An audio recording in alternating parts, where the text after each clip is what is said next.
14:20 in the morning for this January the 25th, 2023. Today's show is brought to you by MaulerBrothers.com. Go to MaulerBrothers.com and use promo code 1420BROS for 10% off all your golf apparel. Go to MaulerBrothers.com today and listen to their show, Rise to the Occasion, part of the Belly Up network, Belly Up group of shows. Go to BellyUpSports.com, click on their link after you click on ours, obviously, and then listen to their show today. They're a great bunch of guys, very smart. They say with age comes wisdom. These guys are much younger than I am, and they're a heck of a lot smarter when it comes to the world of football. Great show. I watched their live stream the other night on YouTube, I think it was. Yeah, it was a great show. Good insight. Josh is going to the football game this weekend with his father. He got his tickets at SeatGeek, and they use their own promo code instead of ours. But anyways, Josh, thank you very much for sponsoring our show and being there, and 10% off all your golf apparel, and go and get your golf shirts for the upcoming golf season up here in Canada. She's not golf season yet. You guys are allowed to golf down there all year long, but we can't do it up here. Anyways, enough of that. The Baseball Hall of Fame had their announcement yesterday about who's getting in the Hall of Fame, who is going to be joining Fred McGriff, the crime dog, going into the Hall of Fame this year after years of not getting in. He got into the Veterans Committee, or the whatever it's called. He got his vote in a few months back. We talked about that before. We'll get into that in a little bit here. But getting the announcement yesterday and getting the invite and getting the plaque in Cooperstown, the whole bit coming up. Scott Rockin and Rolen is getting in the Hall of Fame. Former Cardinal, Philly, Red, Jay, and the bit. Great player. I don't want to say he's a Hall of Fame guy, but he's a great guy. I was a bit shocked about that he was getting in over some other guys, but we'll get into that in a second. He's getting in with, like I said, with Fred McGriff. McGriff's he's a no-doubter in my books. He should have been in a long time ago, but the way the Baseball Hall of Fame voting works is an odd thing. I was watching yesterday on the MLB network throughout the day, and they were giving the who should get in, who's not going to get in, and it was an intriguing conversation. They had 6 or 7 guys that they were talking about that might have had a chance to get in. Todd Helton, you had Carlos Beltran, you had Gary Sheffield, you had Andrew Jones, and Jeff Kent was his last year of eligibility. It was a bit shocking that Kent didn't get in, but I guess being a good guy matters. We talked about actually that's been the theme for 1420 in the morning is be a good guy. It's easier to be a good guy than a bad guy, and it might help you out later on in life. And Jeff Kent learned the hard way that just because he hit a bunch of home runs and got an MVP doesn't get you in the Hall of Fame, because he wasn't a good guy to reporters, and that's just doing the voting.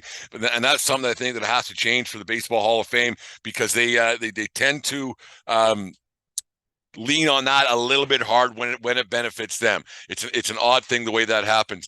The Baseball Hall of Fame, it's really hard to get into the Hall of Fame. They're very picky who they put in. Hockey you get 4 or 5 guys every year, no matter what. Baseball doesn't care if they have none or one, or they got lucky with the pandemic year. They didn't put anybody in because it wasn't going to be a ceremony. So that was one way that they go about doing things. In baseball, they got quite lucky. Like I said, hockey puts guys in no matter what. There's guys who haven't played. Rogie Vachon's the one that sticks out to mind. Rogie hadn't played since 1980, whatever, before when I was a young fledgling goaltender, fledgling tender like Rogie was, and Rogie found himself in the Hall of Fame because he's a hockey lifer, and they needed to put a guy in, so they found a guy who hadn't played in 30 years or whatever, and put him in the Hall of Fame.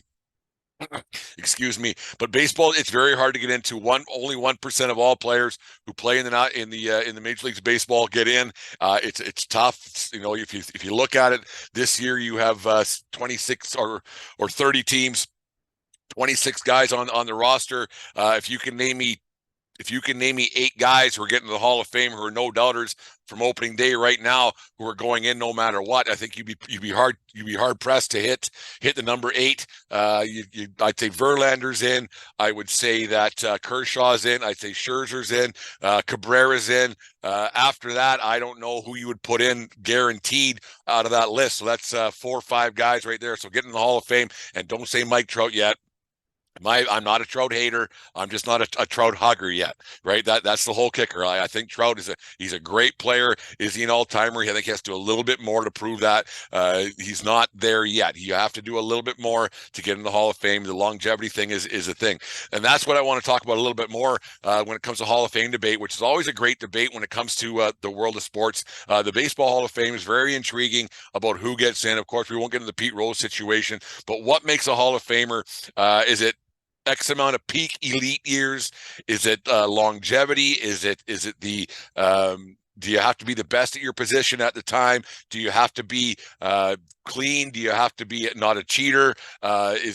Is cheating at a certain level a thing? Is it how you cheated the game? Is it because if these guys were getting left off the ballot because of the steroid scan, or getting left out of the Hall of Fame, sorry, because of the steroid thing that happened in the 90s and 2000s, if that's the case, then just don't even have them on the ballot. That's a simple solution. If they were, if they were in the Mitchell report, if they were in the Belko situation, whatever it is, don't even have them on the ballot. So then guys who were clean and played the game the quote unquote the right way, give them a better chance to get into the Hall of Fame. Leave these guys off the ballot completely. So these the voters, the Baseball Writers of America, who's a bit it's I think it's messed up personally the way they do this, but leave them off the ballot and have guys who played the game the right way, didn't cheat, weren't involved in the Astros thing from 2017 like Carlos Beltran was. We'll get into that in a second, but just leave these guys off the ballot and then put everybody else, or have the other guys get a vote and have a fair shake. Having a guy like Houston Street also on the ballot, who got a vote somehow yesterday. I forgot that Houston Street played professional baseball. The only reason why I remember Houston Street, and I think it was his Oakland A's days, because I thought he had a cool name, but somehow he got a vote, and I don't understand how. It must have been an Oakland A's an A's beat writer or something that got a Houston Street vote. It's an odd thing to me that Houston Street gets a vote, and a guy like Carlos Beltran doesn't get enough votes, and a guy like Todd Helton, who was only 12 votes away from getting in the Hall of Fame. Did this guy's vote did the Houston Street vote take away from Todd Helton getting in the Hall of Fame? Who knows? I don't know. It's an odd situation. Some of these guys get on the ballot. It doesn't make a whole bunch of sense. But it just seems like odd. Like when you have these guys who were part of the cheating scandals and part of the steroid scandals and everything else, if they do get in the Hall of Fame, does the scandal just go away? Is it just magically a thing that didn't ever happen? Like when Beltran gets in eventually, because he was pretty close. I think he had 65% or 67, because he needs 75% to get into the Hall of Fame. Do these numbers just go away? Do these parts of history, baseball history, with the cheating, does it just go away? Like, if you don't want to have these guys in, don't have them in. It's pretty simple. Like how does Alex Rodriguez get more votes a year later? Like, how does that happen? Like, you see these guys, and Fred McGriff during his speech last night, during the whatever it's called, the opening of the thing on MLB Network, like he said, somehow I got better over the years. I'm sure he didn't write that, but it's funny how baseball writers and Hall of Fame guys, to get these guys in, and somehow these athletes get better, and it doesn't make a whole bunch of sense to me that over the years, these baseball writers find a way to hold these guys hostage for 10 years, and they say, well, we'll give you a little nibble, we'll give you a little bite, we might get you in, year out. Like, you look at Jeff Kent. I don't think he was a Hall of Famer. He's Hall of really good. Most home runs at his position at second base, but I didn't think that Kent was great. He got to hit around in the middle of a very good lineup, and Barry Bonds was behind him, so got to see a lot more pitches and that. But how the writers hold these guys hostage and then say, okay, you're pretty good and you're close, but we'll get you in next year. And some voters don't even have to vote year in, year out. They don't even have a ballot. They submit an empty ballot, and it doesn't make a whole bunch of sense to me how these guys somehow just don't get in, or they pick guys and they vote for them this year but not next year, and then next year but not the year after, and they just pick and choose. Well, I guess that's what voting is, but it's this the way they hold these players hostage and the like. It doesn't make a whole bunch of sense to me how players have always seemed to get better. If you're a Hall of Famer, you're a Hall of Famer the first year. You don't get better. You don't get better. Like the first year of eligibility, put in 15 guys. Put in 10 guys, whatever. Have a big ceremony that lasts the entire day. And baseball, listen to me here.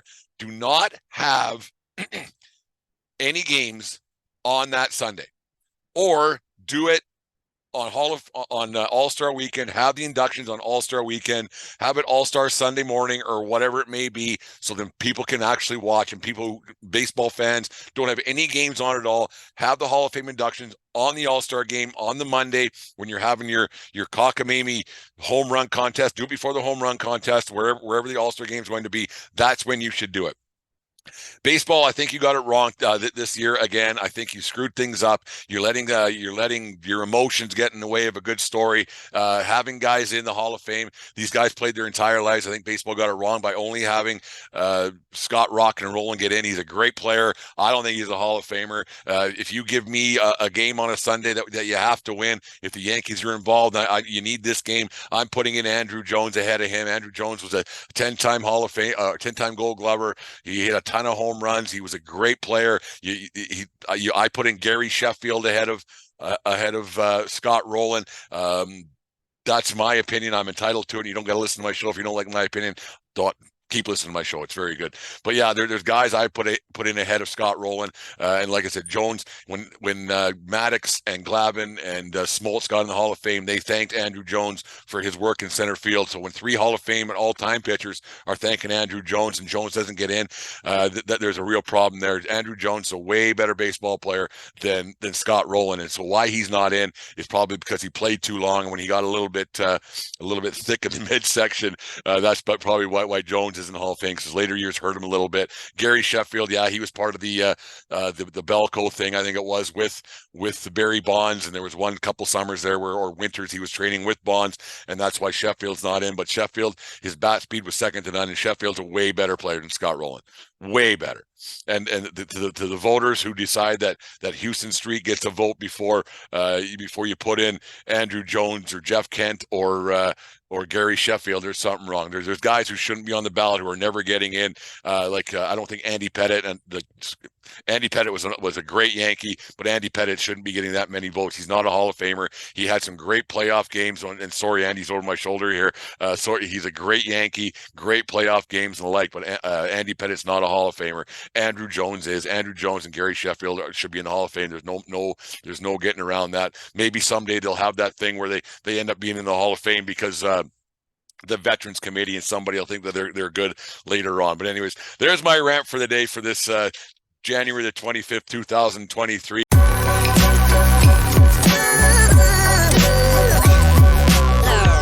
The following is a presentation of the Belly Up Sports Media Network.